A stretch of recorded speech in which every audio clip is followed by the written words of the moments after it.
Bog dobar dan. Well, that's the way we say hello in Croatia. Hello, children. How are you people doing? I'm Saurabhkumardutt, and I'm here to teach you people a little bit of mathematics.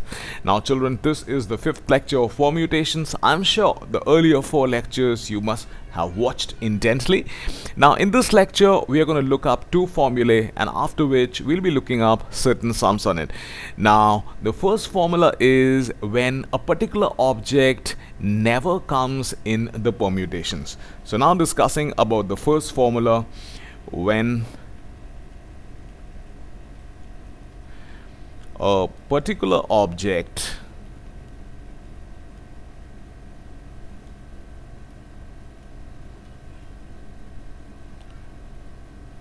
never comes, obviously in the permutation, right?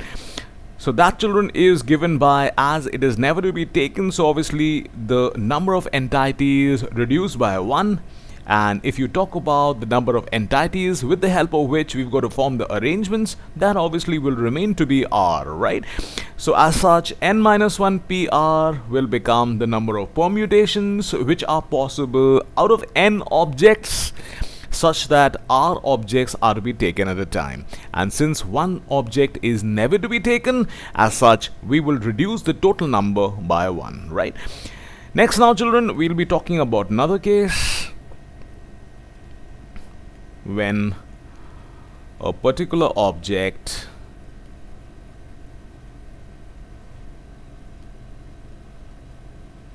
always comes,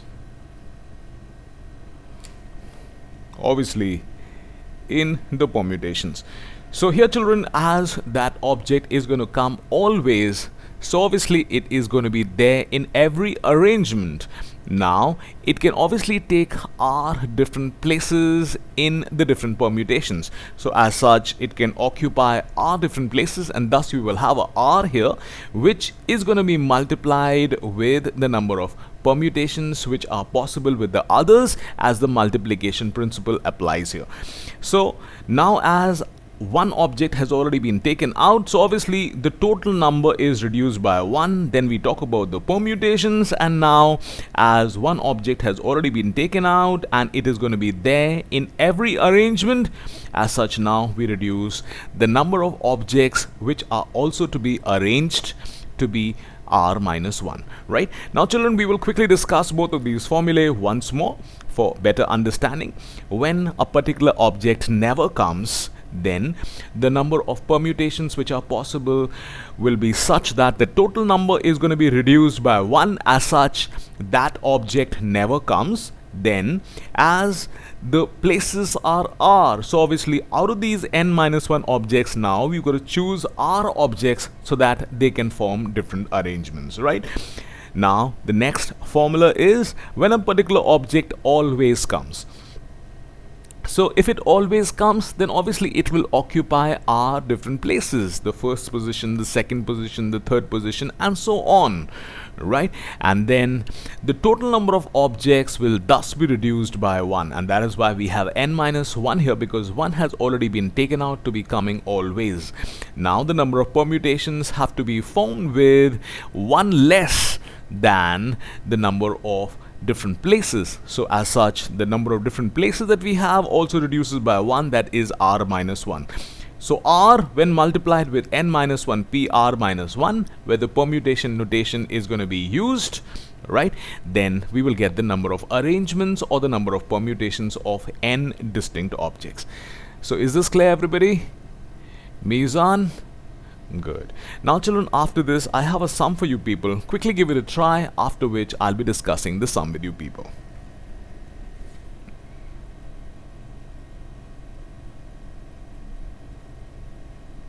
Obviously, if you require some extra time, then you can take an extra time at your ease, because you can easily pause the lecture and give it a good try. And taking a try is something which is very important, right?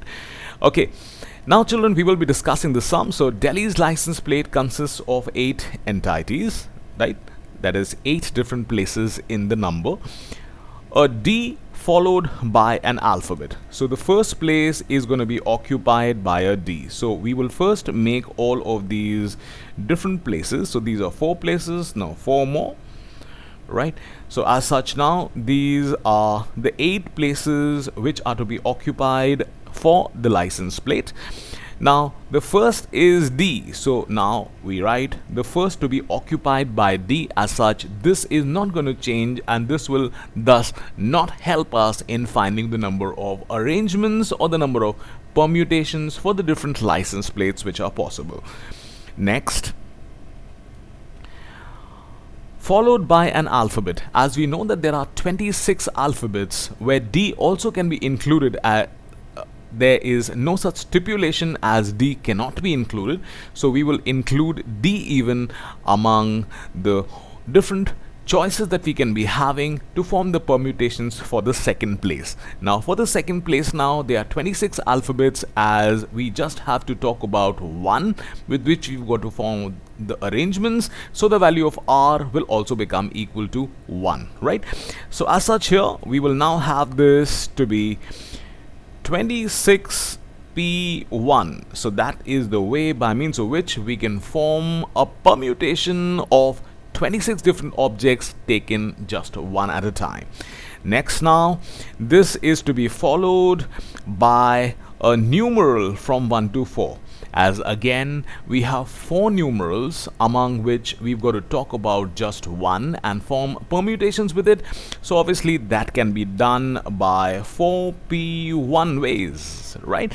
Next, now we talk about followed by a letter from A to D, as letter from A to D are 4 in number, A, B, C, D, right? So as such, this is going to be 4P1, which will be giving you the number of arrangements which are possible.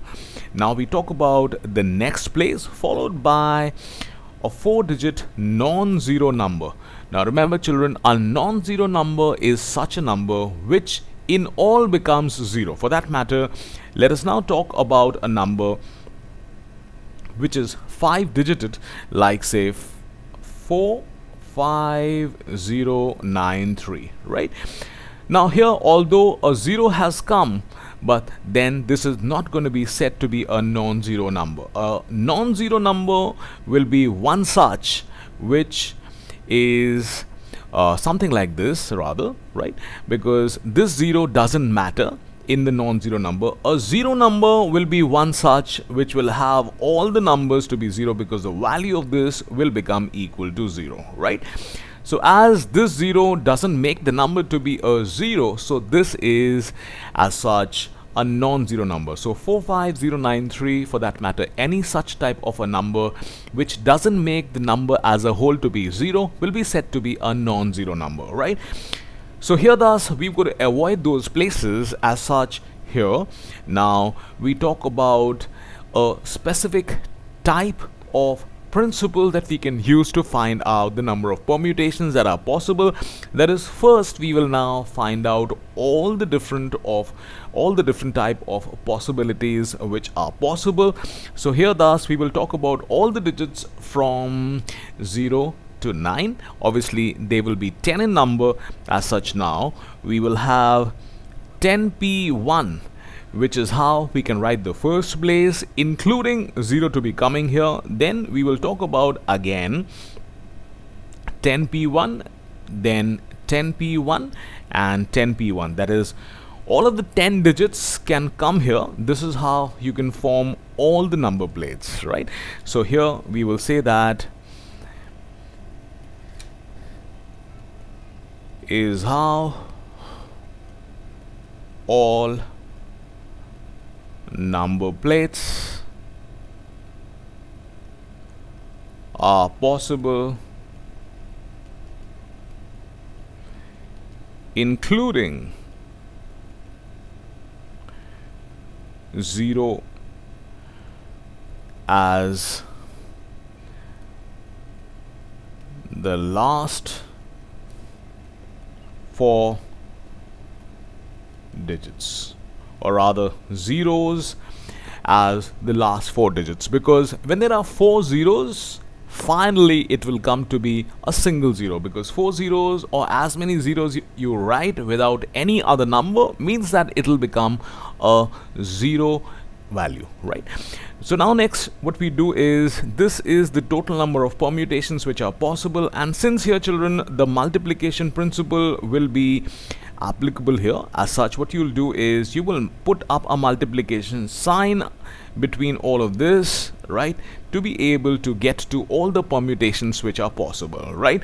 Now children, from this we are going to subtract those which are the ones which are 0, and as they will be removed, so obviously we will get all the non-zero number plates which are possible. So now let's talk about all of those cases. So here children, let's say we talk about now 1 2 3 4, then we have 1 2 3 4. And now if we talk about the first place, obviously it will be occupied by capital D. Then we have 26P1 in accordance with the stipulation given in the question. Then the next place by 4P1, as nothing changes for the first 4 places. Then the next one also is going to be 4P1, right? And now children, we'll be talking about the 0 number. So if we talk about the 0 number, we know that all of these places are going to be occupied by 0.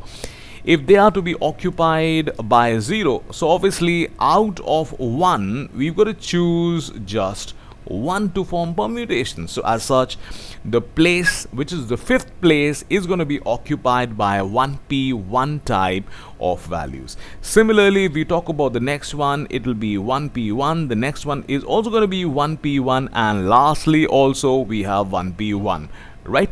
So here this has been done because there is only one number 0 which can occupy this place, right? And that is why the total number of entities, that is n, also becomes equal to 1, and the number of those entities which are to be chosen to form the permutation is also 1. As such, that's why you have 1p1, and the same applies to all of these 4 places.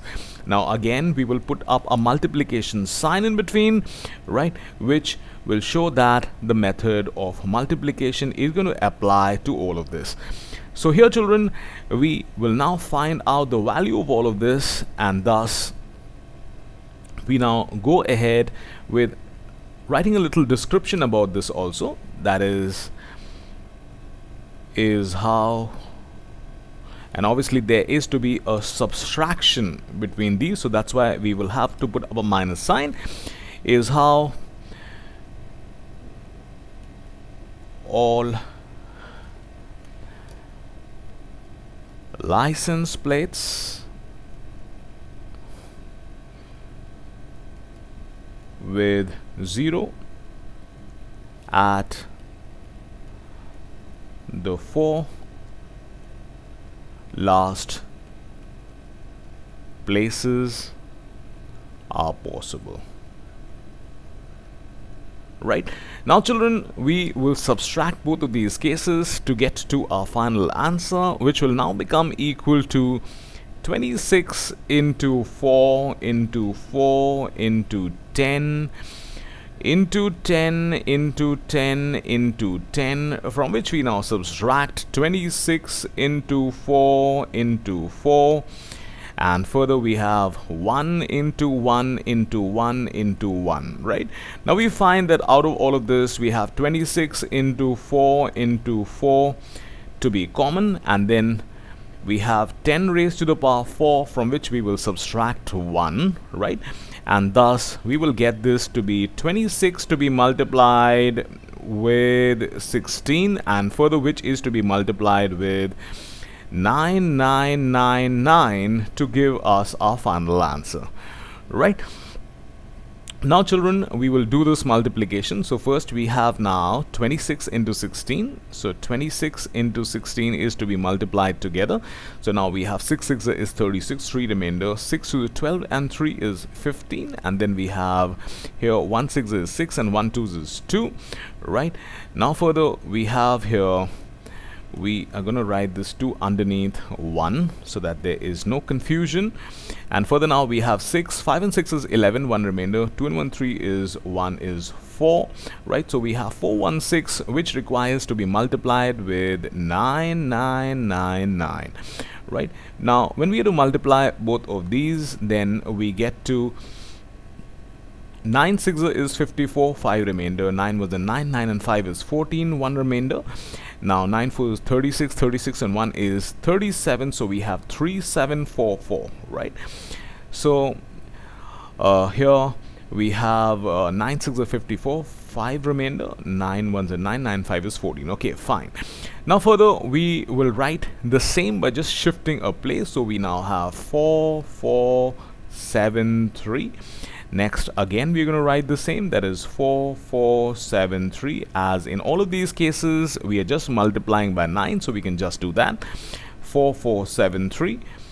Now children, here we will write the sum of all of this. 4 and 4 is 8, then we have 4 and 4 is 8, 8 and 7 is 15, 1 remainder. 3 and 1 is 4, 4 and 7 is 11, 11 and 8 is 19, 1 remainder. 3 and 1 is 4, 4 and 7 is 11, 4 is 15, 1 remainder. 7 3 is 10 and 1 is 11. So we have 415 9584, right? Which will become the total number of license plates which are possible, right? So now children, I'll just quickly discuss the sum all over. In the question we've been given here that there is a license plate of Delhi which is to be formed, and they can be formed in such a way so that the first place is to be occupied by D, the next place is to be occupied by any English alphabet including D, then we talk about the next place to be occupied by any number which is from 1 to 4, as such 4 digits, and then we have the next place which is to be occupied by a number, right? Not by a number but by a letter which is from A to D, which is again 4 in number, A B C D, and then it is to be occupied by 4 numbers such that it is a non-zero number. So in order to take it to be a non-zero number, what have we done is we've first taken it to be all the digits which are from all the numbers which are possible from 0 to 9, that is 10 numbers, right? And then from that we subtract those cases where the earlier 4 places remain to be of the same stipulation. However, the last 4 will be only 0, because when we talk about a zero number is one such where any number of zeros you write in, say, a 10-digit number or a 20-digit number, but all the numbers, if they are 0, so that will then become a zero number, right? And since it is to be a non-zero number, remember, in as per the stipulation in the question, that is a non-zero number, and that's why we are doing this, right? So here, as we have 26 different objects, right, and out of those 26 different objects only one is to be chosen which will form a permutation. As such, this is going to become 26B1, that is the second place. Then if we talk about the third place, as we have 4 alphabets, right? So we will now talk about, out of those 4 alphabets we choose one, right, and then we form a permutation or an arrangement, and that can be done by 4P1 ways. Then when we talk about the next one, it is to be a number which is from 1 to 4, right? And in fact, first is the number, right? First is an alphabet, then is a number, right? And after that it is another alphabet from A to D. In both of these cases, as there are 4 options, that is either 1 2 3 4 or A B C D, so both of these are going to be 4P1. Next, it is to be a number from 0 to 9, that is 10 options. So we have N to be 10 and R to be 1, because 1 is to be chosen for this place. Similarly, for the next 3 also, it will be 10P1 out of the numbers from 0 to 9, right? And there will be a multiplication which will be in place in between all of these different places, because the multiplication principle will apply, right? That is, for 1 you will have all of the cases, then for the next case you will have all of the cases. As such, there will be a multiplication which will be possible, And now when we talk about the other case, when it is a zero number, so obviously all of the last places, that is the last 4 places, are going to be occupied by just one digit, that is 0. So as such, the value of n as well as the value of r will become equal to 1. So it's 1p1 whose value is 1, right? And similarly for the next 3 places. Now when we talk about the earlier 3, so the earlier 3 are going to be occupied in the same way as we did earlier, and obviously the first one will be just d, that is just one way, right? So as such, now we talk about a difference of both of these. So as we know that when we talk about 26p1 for that matter, we will now have 26p1, which will become something like this. 26p1 will become equal to 26 factorial divided by 26 minus 1 factorial, that is 26 factorial divided by 25 factorial, which will further become equal to 26 times of factorial 25 divided by factorial 25. So both of these getting cancelled, this will come to 26, right? So similarly, children, when we talk about 4p1, that will become equal to 4. Then 4p1 will also become equal to 4, and similarly when we talk about 10p1, it will become equal to 10. So this is how we calculate all of these, and then we find out the subtraction, in which we find that 26 into 4 into 4 is common, so we can take that common outside. Inside we have 10 raised to the power 4 minus 1, which becomes equal to 10,000 minus 1, that is 9999. Now when we multiply it with 26 into 16, we will get the multiplication to be 4159584, and that, children, are the number of license plates which can be formed in accordance with this stipulation. So is everybody clear about this? For sure? Yashashvi? That's fine, guys. Now children, do put up a practice in the sums which are of this lecture, and I'm sure in times to come, when people will ask you to solve questions in permutations, you will do it with ease. So bye for now, children, and put up the proper practice. Bye.